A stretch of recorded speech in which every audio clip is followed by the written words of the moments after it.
with coverage you can count on. This is WNEMTV5 News. Right now, a community devastated. I've known schools have gone on 2 lockdowns, but I never would expect an actual shooting. A school shooting killing 3 teens and injuring several others. It can visit itself anywhere in America. No one is immune. We'll have the latest from the investigation. Plus, testimonies begin in the trial of Ghislaine Maxwell. The new details as her first accuser takes the stand.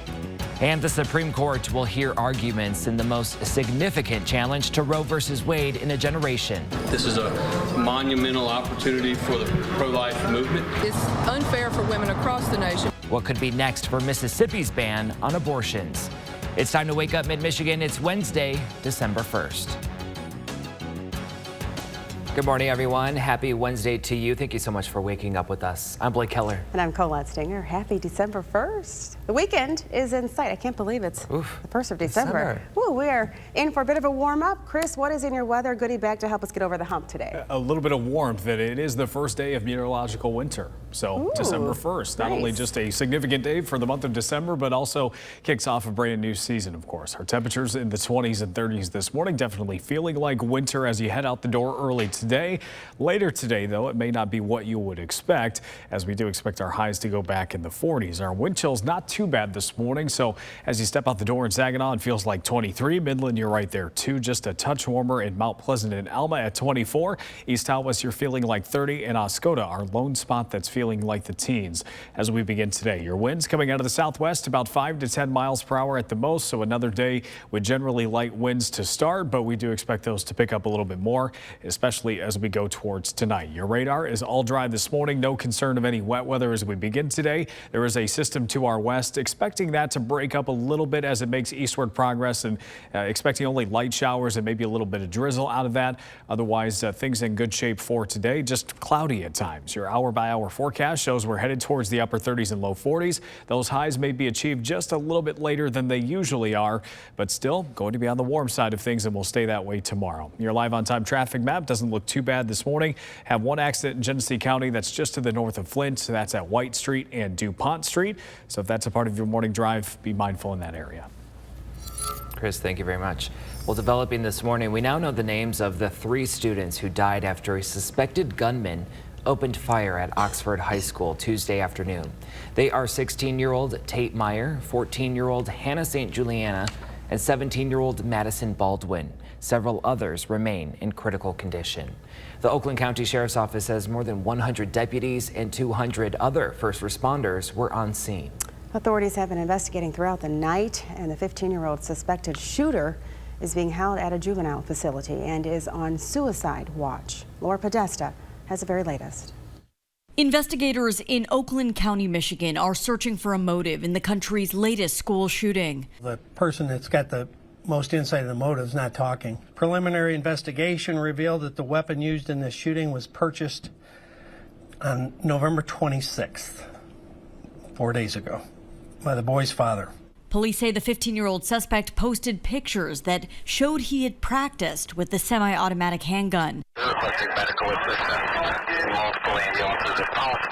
More than 100 911 calls came in just before 1 p.m. Within 5 minutes, 2 deputies arrived at Oxford High School and confronted the student, who surrendered.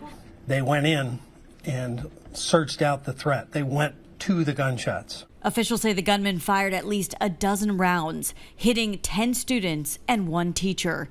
We don't know if they were targeted. We will get to the bottom of that as we get further into this investigation. President Biden learned about the shooting while at an event in Minnesota. My heart goes out to the families enduring the unimaginable grief of losing a loved one. Officials downplayed recent rumors of a threat, but said they were following up on all tips. Laura Podesta, CBS News.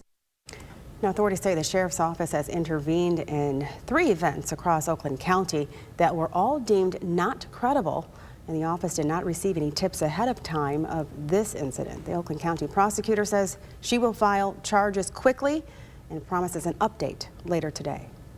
Meantime, last night a vigil was held at the Lake Point Community Church to honor the victims of that shooting. As students and people in the community came together, high school senior Owen Avery tells TV5 about the moment he heard gunshots, quickly finding an exit and getting his classmates to run from the chaos. Like, I couldn't believe it, like something like this would happen. I wanted to get out of there as fast as I could. It's an event affecting the entire Oxford community. When Tia Runyon heard the news, she rushed to pick up her daughter at a nearby school, overcome with emotion. Just have, a lot of family and friends with children or just relatives in the school as staff that I deeply care about, that were my teachers and my friends growing up.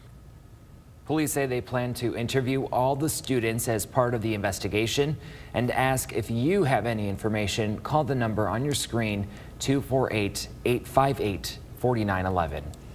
And in the wake of the shooting, Governor Whitmer has ordered all U.S. and Michigan flags within the state capitol complex and upon all public buildings and grounds to be lowered to half-staff to honor and remember the victims. Residents, businesses, schools, and local governments are also encouraged to lower their flags. Flags will remain lowered until further notice. Well, moving now to the pandemic, Michigan is hitting a new record in hospitalizations, and the CDC expects that number to grow even higher in the coming weeks. Officials say that there are almost 4,200 hospitalized adults in the state. Now, the chief medical officer for McLaren Bay and Thumb region says that with the influx of patients and staff shortages, they're feeling the pressure. In our COVID census, for a long time we were around 25 or 30, and now we've almost doubled that up to 60. We're licensed for 400 beds, and right now our census is around 270. And he adds that even though there's enough beds for 400 patients, they don't have the staff to manage that amount. Our capacity to actually admit patients based on our staffing levels and those kinds of things is probably closer to 290 or 300 patients. And McLaren announced a change to its visitation policy in the wake of rising COVID cases. The hospital says starting at 7 a.m. tomorrow morning, only visitors deemed necessary will be permitted on campus. Those people include family birth partners, visitors who have guardianship or power of attorney for patients, family of patients during imminent death, and pastoral care visits in extreme circumstances. The hospital says it will work to give patients access to virtual visits whenever possible to help them stay connected.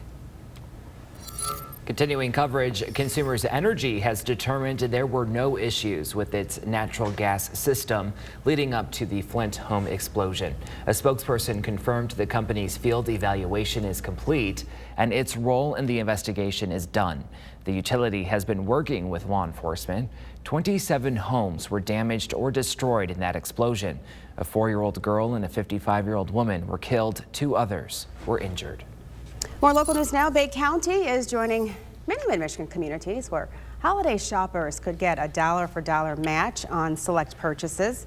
Starting next week, Consumers Energy's Our Town promotion is matching gift cards purchased at local businesses, meaning if you buy a $25 gift card, you get another $25 gift card for free. Consumers Energy will match $750,000 in gift cards for people who buy through local chambers of commerce and downtown organizations. Now, gift cards will be available for 40 Bay County businesses. Residents are limited to 5 gift cards per person. It starts next Tuesday at noon. And the annual Holiday Art Mart begins today in Saginaw. The holiday tradition brings fresh holly, artisanal gifts, and much more ahead of the holidays. Admission is free. It runs from 10 to 4 at the Anderson Enrichment Center. That's across from Ojibwe Island. I hope your morning's off to a wonderful start. TV5 News Time. It's about 6:08. Well, we will have continuing coverage on the school shooting in Oxford. We'll hear from a safety expert about what happens inside a school with an active shooter. And some packages are arriving late in Alabama. What caused a recent delay? Coming up. All right, right there, Bay City's looking good. We got some people out heading to work or school. And if you are headed out anytime soon, here are your drive times this morning. Chris is tracking your forecast. That's after this break.